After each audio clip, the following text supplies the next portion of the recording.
नमस्कार, आप देख रहे हैं न्यूज इंडिया। आपके साथ में हूं वंदना स्ट्रोही। बुलेटिन की शुरुआत करेंगे बड़ी खबर के साथ। देश भर में मानसून एक्टिव हो चुका है। मौसम विभाग की ओर से अलर्ट जारी हुआ है। उत्तराखंड में भारी बारिश का अलर्ट है। देहरादून, पिथौरागढ़, बागेश्वर में भी बारिश के आसार हैं। उत्तराखंड के पिथौरागढ़ में भारी बारिश हुई है। पंजाब के 9 जिलों में भी तेज बारिश की संभावना है। मध्य प्रदेश के 21 जिलों में भारी बारिश के आसार हैं। इसके अलावा भोपाल, उज्जैन, ग्वालियर में भी बारिश का येलो अलर्ट जारी हुआ है। बात करें राजस्थान की तो यहां 15 जिलों में तेज बारिश का अलर्ट जारी हुआ है। देश के कई हिस्सों में लगातार मूसलाधार बारिश का सिलसिला चल रहा है। इस बीच मौसम विभाग की ओर से कई राज्यों में तेज बारिश की चेतावनी जारी की गई है। खासतौर से मध्य प्रदेश, उत्तराखंड में भारी बारिश के आसार हैं। राजस्थान के भी 15 जिलों में तेज बारिश को लेकर यह अलर्ट जारी हुआ है। मौसम विभाग की ओर से पूर्वानुमान जताया जा रहा है। इससे पहले भी वो सटीक साबित हुआ है। हालांकि मॉनसून लगातार एक्टिव है। कई राज्यों में लगातार बारिश का सिलसिला जारी है। देहरादून, पिथौरागढ़, बागेश्वर में भी बारिश को लेकर मौसम विभाग की ओर से चेतावनी जारी की गई है। खासतौर से उत्तराखंड के पिथौरागढ़ में भारी बारिश का अनुमान है। लोगों से भी सावधान रहने की अपील की जा रही है। प्रशासन भी अलर्ट पर है। पंजाब के भी 9 जिलों में तेज बारिश का अलर्ट जारी हुआ है। मध्य प्रदेश के 21 जिलों में मूसलाधार बारिश का दौर जारी रह सकता है। तो देश के कई हिस्सों में इस वक्त लगातार बारिश का सिलसिला चल रहा है। मौसम विभाग की ओर से भी अलर्ट जारी हुआ है। तो देश के कई हिस्सों में मानसून की बारिश ने मुश्किलें भी बढ़ा दी हैं। दिल्ली एनसीआर में भारी बारिश के बाद कई इलाकों में जलभराव की स्थिति बनी। ट्रैफिक जाम की तस्वीरें भी सामने आई हैं। उत्तर प्रदेश में भी कई शहरों में लगातार हो रही बारिश के चलते जनजीवन प्रभावित हुआ। तो वहीं उत्तराखंड में नदियों का जलस्तर बढ़ गया है, जबकि मध्य प्रदेश और राजस्थान में मौसम विभाग ने भारी बारिश को लेकर अलर्ट जारी किया है। देखिए रिपोर्ट।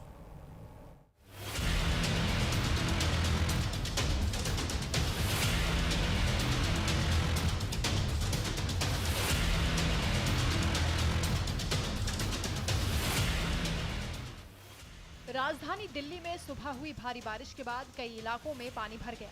फिरोज शाह रोड से लेकर सेंट्रल सेक्रेटेरिएट मेट्रो स्टेशन तक जलभराव की तस्वीरें सामने आई। किशनगंज अंडरपास में भी बारिश का पानी जमा हो गया, जिससे लोगों को आवाजाही में परेशानियों का सामना करना पड़ा। दिल्ली से सटे गुरुग्राम में भी भारी बारिश ने ट्रैफिक की रफ्तार पर ब्रेक लगा दिया। NH 48 के नरसिंहपुर इलाके में लंबा जाम लगा।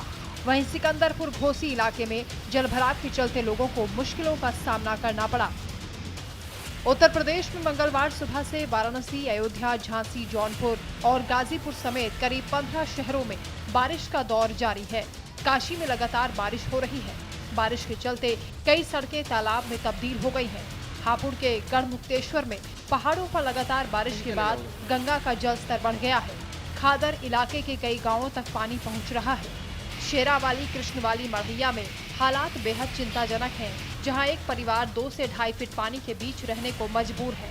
प्रशासन संवेदनशील इलाकों पर नजर बनाए हुए है। आजमगढ़ रेलवे स्टेशन पर बारिश ने यात्री सुविधाओं की मुश्किलें बढ़ा दी हैं। प्लेटफॉर्म नंबर 2 पर छत और पंखों से पानी टपकता रहा। वहीं ड्रेनेज पाइप फटने के बाद गंदा पानी प्लेटफॉर्म पर फैल गया। बारिश से बचाने के लिए लगाया गया टीन शेड भी यात्रियों को राहत नहीं दे पाया। वाराणसी में हुई झमाझम बारिश ने नगर निगम की तैयारियों की पोल खोल के रख दी। बारिश के बाद शहर के कई इलाकों में जलभराव की स्थिति उत्पन्न हो गई। कहीं घुटने तक तो कहीं कमर तक पानी लगा रहा, जिसकी वजह से आम जनमानस को काफी दिक्कतों का सामना करना पड़ा। सड़कें पानी में डूबी नजर आई, तो वहीं जल निकासी व्यवस्था पे भी सवाल खड़े हो गए। अब सवाल ये है कि हर साल बारिश से पहले नालों की सफाई और जल निकासी के दावे किए जाते हैं, लेकिन बारिश होने के बाद ये दावे बारिश में क्यों बह जाते हैं। उत्तराखंड के 6 जिलों में देर रात से रुक-रुक कर बारिश हो रही है और मौसम विभाग ने कई जिलों के लिए येलो अलर्ट जारी किया है। लगातार बारिश के चलते नदियों का जलस्तर बढ़ गया है। चमोली और रुद्रप्रयाग में अलकनंदा और मंदाकिनी नदियां खतरे के निशान के करीब पहुंच गई हैं। देहरादून में तमसा नदी भी उफान पर है।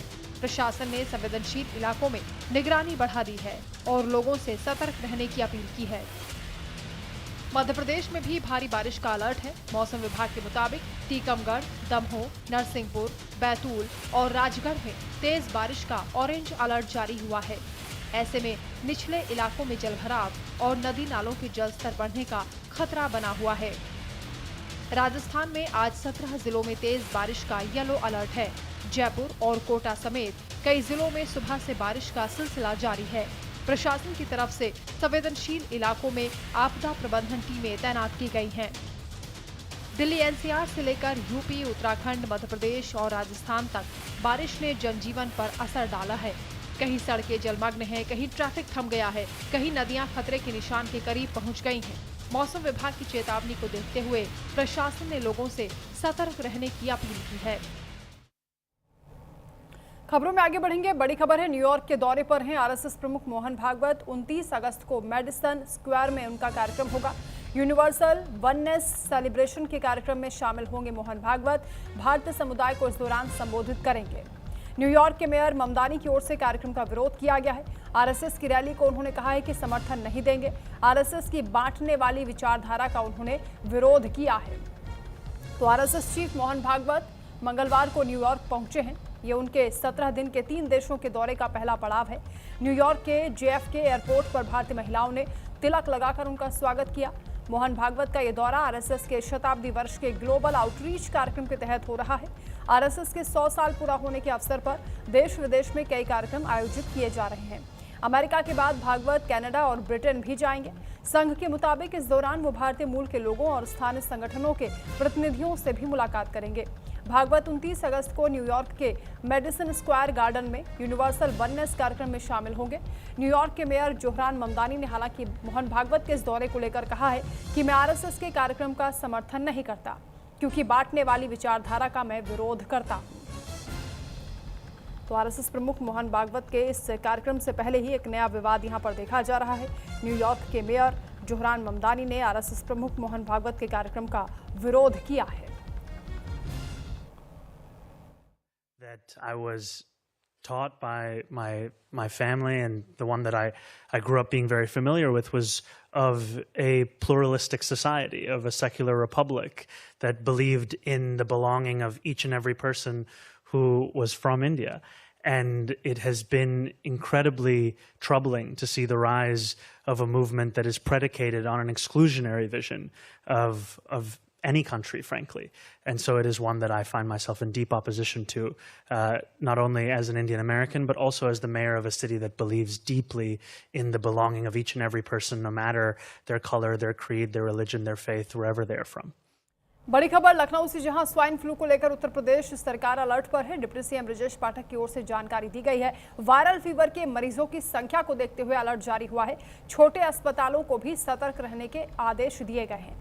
दरअसल यूपी के उप मुख्यमंत्री ब्रजेश पाठक ने स्वाइन फ्लू को लेकर बयान दिया। उन्होंने कहा कि उत्तर प्रदेश में वायरल फीवर के मरीजों की संख्या को देखते हुए हम लोगों ने प्रदेश के सभी जिला अस्पतालों और मुख्य चिकित्सा अधिकारियों को अलर्ट मोड पर रहने के लिए कहा है। इसके साथ ही छोटे अस्पतालों को भी सतर्क रहने के निर्देश दिए गए हैं। कोई भी मरीज अगर बुखार की शिकायत को लेकर आता है तो उसकी ब्लड टेस्ट भी कराया जाए, पैथोलॉजिकल टेस्ट कराए जाएं और उसके उपचार की व्यवस्था हो। सभी दवाइयों की उपलब्धता भी सुनिश्चित करा दी गई है। हर मरीज को गंभीरता से देखने के निर्देश दिए गए हैं। तो स्वाइन फ्लू को लेकर अलर्ट जारी हुआ है। उत्तर प्रदेश में स्वास्थ्य विभाग की ओर से ये कदम उठाए जा रहे हैं। सभी जिला अस्पतालों को और छोटे अस्पतालों को भी कहा गया है कि वो बेड की उचित व्यवस्था रखें और जो बुखार के मरीज आ रहे हैं उनका टेस्ट किया जाए।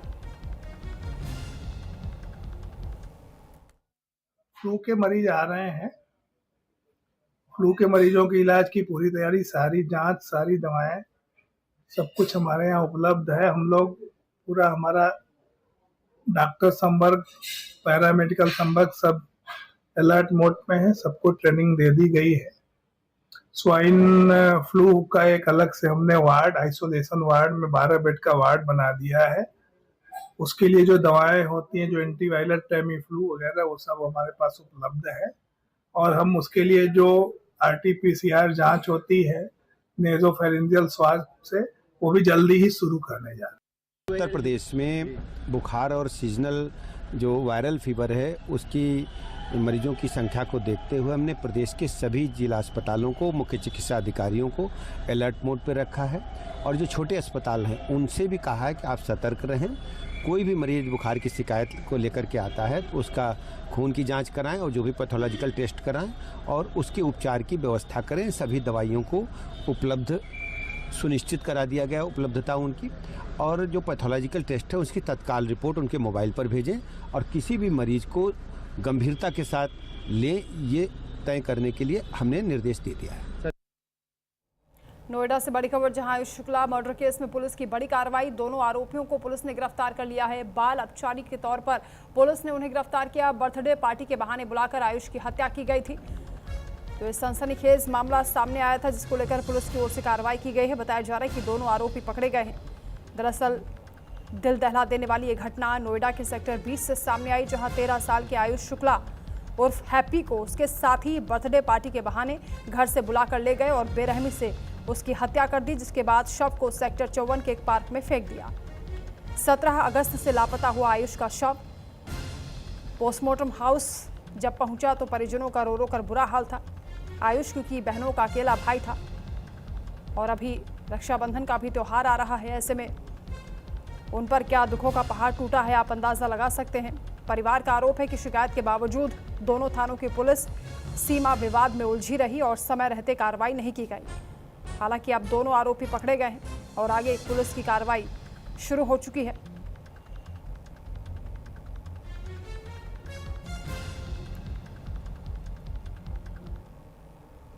थाना 24 में एक सूचना प्राप्त हुई। एक महिला के द्वारा सूचना दी गई जो कि सेक्टर 20 में निवास करती थी। उनके द्वारा अपने बच्चे के गायब होने के संबंध में सूचना दी गई। सूचना प्राप्त होने के बाद तत्काल स्थानीय पुलिस के द्वारा अभियोग पंजीकृत किया गया और इसमें टीम रवाना की गई। जो महिला थी, बच्चे की मां, उनके द्वारा 2 लोगों पर शक जाहिर किया गया था, जिसको टीम के द्वारा अपने अभिरक्षा में लिया गया। चूँकि इसमें जो मृतक है और जो इसमें आरोपी हैं वो सभी नाबालिग हैं। नोएडा के सेक्टर 24 थाना क्षेत्र में आयुष शुक्ला की हुई हत्या के मामले में पुलिस ने दोनों बाल अपचारी को गिरफ्तार कर लिया है। वहीं परिजनों ने आरोप लगाया था कि आयुष शुक्ला को घर से बुलाया था और कहकर बुलाया था कि एक बर्थडे पार्टी में शामिल होना है, जिसके बाद में उसकी हत्या कर दी गई। साथ ही थाना सेक्टर 24 पुलिस ने उसके जो शव को जो है सेक्टर 54 के जंगल से बरामद किया है। फिलहाल जो है आयुष शुक्ला का जो है पोस्टमार्टम हो चुका है। फिलहाल कुछ हिंदू संगठन जो है इसका विरोध कर रहे हैं। साथ ही आयुष शुक्ला की माता का कहना है कि जब तक हमें न्याय नहीं मिलेगा तब तक हम अंतिम संस्कार नहीं करेंगे। वहीं पुलिस का कहना है कि जो भी इसमें शामिल आरोपी होंगे उनके खिलाफ सख्त कार्रवाई की जाएगी। साथ ही फिलहाल जो है पुलिस ने जो दोनों बाल अपचारी हैं बिरजू और असद को जो है गिरफ्तार किया है, क्योंकि लगातार जो है हिंदू संगठन भी ये आवाज़ उठा रहे थे कि जो आरोपी हैं उनकी जल्द से जल्द गिरफ्तारी की जाए। फिलहाल जो है पुलिस ने दोनों आरोपियों को गिरफ्तार कर लिया है। साथ ही उनसे पूछताछ जारी है, क्योंकि ये सब दोस्त थे। दोस्त के चलिए आखिर क्या वजह रही जिसके चलते आयुष शुक्ला की हत्या की गई।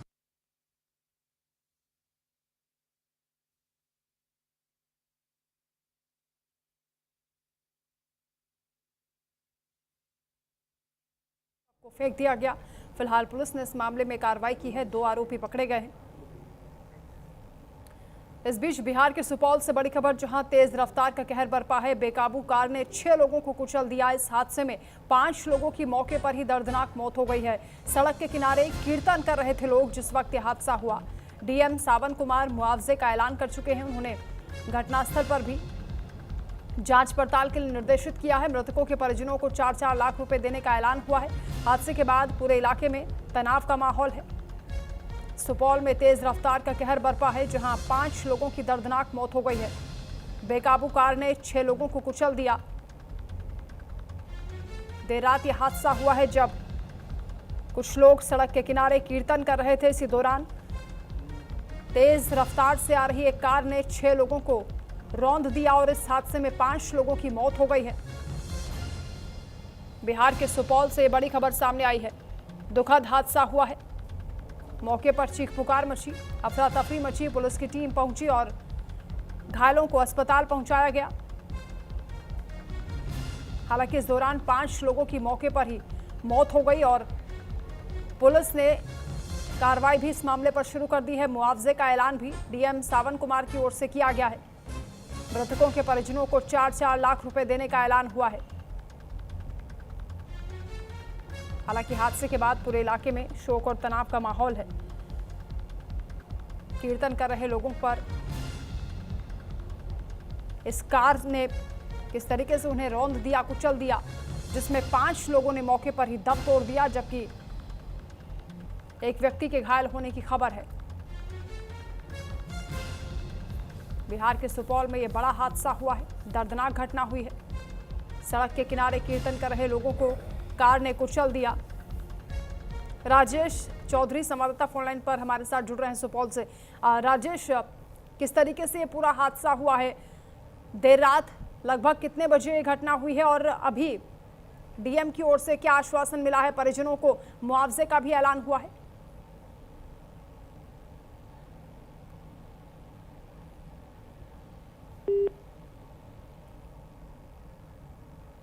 राजेश के साथ संपर्क नहीं हो पा रहा है। फिलहाल ये खबर आपको बता रहे हैं किस तरीके से जिस वक्त ये घटना हुई उसके बाद लोगों की भीड़ इकट्ठा हो गई, अफरा तफरी का माहौल इन तस्वीरों में आप देख सकते हैं। दुखद हादसा हुआ है। कीर्तन कर रहे लोगों को एक कार ने कुचल दिया, जिसमें 5 लोगों की दर्दनाक मौत हो गई है। जानकारी मिलते ही पुलिस मौके पर पहुंची है। घटनास्थल का मुआयना किया गया है। इसके साथ ही डीएम सावन कुमार की ओर से मृतकों के परिजनों को 4-4 लाख रुपए की मदद देने का भी ऐलान हुआ है। लेकिन इलाके में इस घटना को लेकर नाराजगी भी है, क्योंकि लगातार तेज रफ्तार के चलते हादसे हो रहे हैं। एक के बाद एक बड़ी घटनाएं हो रही हैं। बिहार के सुपौल से खबर सामने आई है, जहां तेज रफ्तार की वजह से बड़ा हादसा हुआ है। बेकाबू कार ने 6 लोगों को कुचल दिया है, जिनमें 5 लोगों की मौके पर ही मौत हो गई है।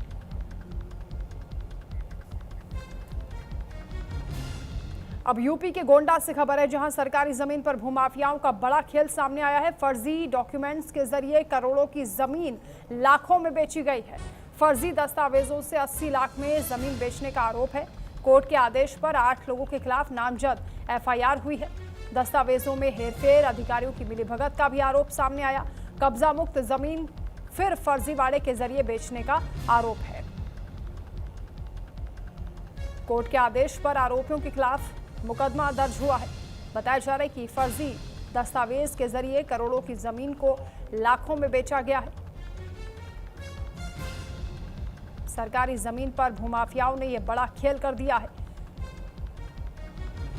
फर्जी डॉक्यूमेंट्स के जरिए करोड़ों की जमीन को लाखों में बेचने का यह मामला सामने आया है। फिलहाल कोर्ट के आदेश पर 8 लोगों के खिलाफ नामजद मुकदमा हुआ है। उनके खिलाफ अब आगे कार्रवाई की जाएगी। फिलहाल इस मामले की जांच पड़ताल की जा रही है। फर्जी डॉक्यूमेंट्स का इस्तेमाल किया गया है, इसमें अधिकारियों की भी मिलीभगत का आरोप लग रहा है। कुल 8 लोगों के खिलाफ एफआईआर हुई है। कोर्ट के आदेश के बाद यह एक्शन हुआ है। सरकारी जमीन बताई जा रही है, जिसे कब्जा मुक्त किया गया था, लेकिन उसके बाद फिर से इस जमीन को बेचा गया है। फर्जी डॉक्यूमेंट्स दिखाकर करोड़ों की जमीन को लाखों में बेचने का मामला सामने आया है। संभल से बड़ी खबर, जहां भीषण सड़क हादसा हुआ है। बाइक सवार को पिकअप ने टक्कर मार दी। हादसे में एक व्यक्ति की मौत हो गई, जबकि 2 लोग घायल हुए हैं। घायलों का फिलहाल अस्पताल में इलाज जारी है। मामले की जांच में पुलिस जुटी हुई है। संभल से ये दर्दनाक हादसे की तस्वीरें भी सामने आई हैं, जहां बाइक सवार को पिकअप ने टक्कर मारी है। इस दौरान एक व्यक्ति की मौत हो गई, जबकि 2 लोगों के घायल होने की जानकारी मिली है। उन्हें अस्पताल पहुंचाया गया है। यूपी के संभल से ये खबर है, जहां बड़ा हादसा हुआ है। दर्दनाक सड़क हादसे में बाइक सवार की मौत हो गई है। पिकअप ने बाइक को टक्कर मारी थी। एक युवक की मौत हो गई, जबकि 2 लोगों के घायल होने की खबर है। वहीं गोंडा में विकास के दावों की पोल खुल गई है। मरीज को चारपाई पर ले जाते हुए वीडियो वायरल हुआ है। मरीज को चारपाई पर लिटाकर 2 किलोमीटर तक पैदल लेकर गए हैं परिजन। घाघरा नदी पार करने के लिए नाव का सहारा लिया गया। एम्बुलेंस नहीं मिल पाई। मेडिकल कॉलेज में मरीज को भर्ती किया गया है। गोंडा में तरबगंज तहसील क्षेत्र में अली माझा स्थित बाबूरामपुरवा में भारी बारिश के बीच 68 साल का श्यामलाल पासवान, जिनकी तबीयत अचानक बिगड़ गई और गांव तक कोई एम्बुलेंस या दूसरा वाहन भी नहीं पहुंच पाया, जिसके बाद परिजनों ने और ग्रामीणों ने मिलकर उन्हें चारपाई पर लिटाया। तिरपाल से ढककर करीब 2 किलोमीटर पैदल घाघरा नदी तक पहुंचाया। इसके बाद नाव के जरिए नदी पार कराई गई। घटना का वीडियो सोशल मीडिया पर वायरल हो गया है। श्यामलाल के बेटे बलजीत पासवान और ग्रामीणों ने उन्हें चारपाई पर लिटाया। बारिश से बचाने के लिए तिरपाल से ढका और उसके बाद 4 लोग करीब 2 किलोमीटर तक पैदल चले घाघरा नदी के किनारे पहुंचे। ग्रामीणों के मुताबिक बाढ़ का पानी भरने के चलते गांव से बाहर निकलने का रास्ता भी बंद हो चुका है। एम्बुलेंस छोड़िए कोई और वाहन भी यहां पर नहीं पहुंच पा रहा है।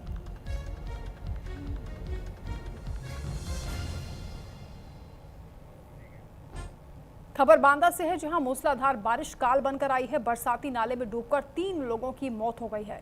लोगों की मदद से तीनों शवों को बाहर निकाला गया है। नाला पार करने के दौरान महिला डूब गई थी। महिला को बचाने के लिए दोनों युवक नाले में उतरे थे। पानी का बहाव तेज होने की वजह से तीनों डूब गए।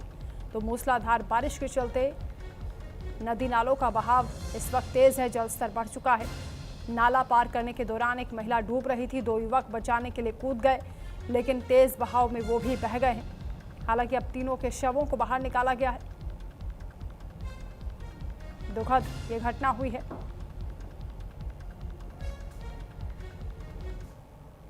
सूचना प्राप्त हुआ कि गांव के 3 व्यक्ति जो मवेशी चराकर वापस लौट रहे थे, एक बरसाती नाले को पार करते वक्त पानी के तेज बहाव की चपेट में आ गए हैं। सूचना मिलते ही पुलिस एवं प्रशासन की टीम द्वारा रेस्क्यू अभियान चलाया गया तथा तीनों व्यक्तियों को पानी से बाहर निकाला गया। तीनों व्यक्तियों की डूबने के कारण दुखद मृत्यु हो गई है। पुलिस द्वारा शवों को कब्जे में लेकर पंचायतनामा भर पोस्टमार्टम एवं अग्रिम विधिक कार्रवाई की जा रही है। मौके पर शांति व्यवस्था सामान्य है। पाकिस्तान के इस्लामाबाद से खबर, जहां PIMS अस्पताल में भीषण आग लगी है। अस्पताल में आग लगने से बताया जा रहा है कि 15 नवजात शिशुओं की मौत हो गई है। AC के कंप्रेसर को फटने की इसके पीछे वजह माना जा रहा है। रेस्क्यू टीमें आग और कूलिंग ऑपरेशन में जुटी हुई हैं। अस्पताल में आग लगने से 15 नवजात की मौत हो गई है। इस्लामाबाद के PIMS हॉस्पिटल में भीषण आग लगी है। तस्वीरें भी सामने आई हैं किस तरीके से मौके पर अफरा तफरी और चीख पुकार मची है। हॉस्पिटल स्टाफ तुरंत राहत बचाव में जुट गया, लेकिन इस दौरान 15 नवजात शिशुओं की मौत हो गई है। इस्लामाबाद के PIMS हॉस्पिटल की तस्वीरें आपको दिखा रहे हैं। आग बुझाने के लिए मौके पर दमकल की टीम पहुंची और किस तरीके से फायर फाइटर्स भी यहां पर कड़ी मशक्कत करते हुए दिखाई दिए।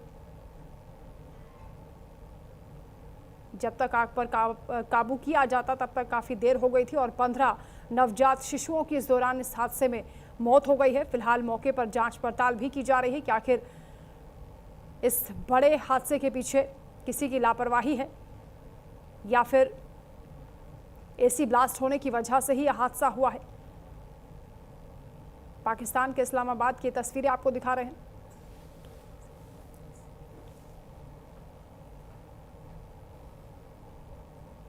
तो अस्पताल में किस तरीके से अंदर फंसे लोगों को बाहर निकाला गया है, वो तस्वीरें भी सामने आई हैं। काफी मशक्कत यहां पर रेस्क्यू टीम को करनी पड़ी है।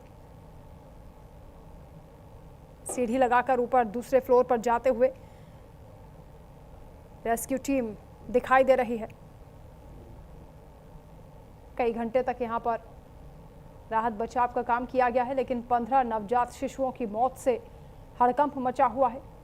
इस्लामाबाद के PIMS हॉस्पिटल में भीषण आग लगने से हादसा हुआ है।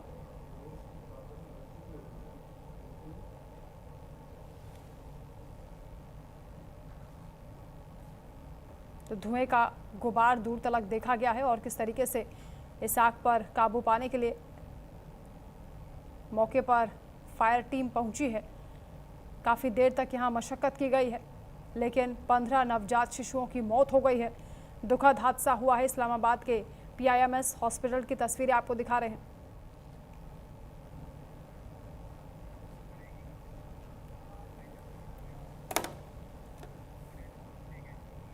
चलिए इसी के साथ फिलहाल इस बुलेटिन में इतना ही।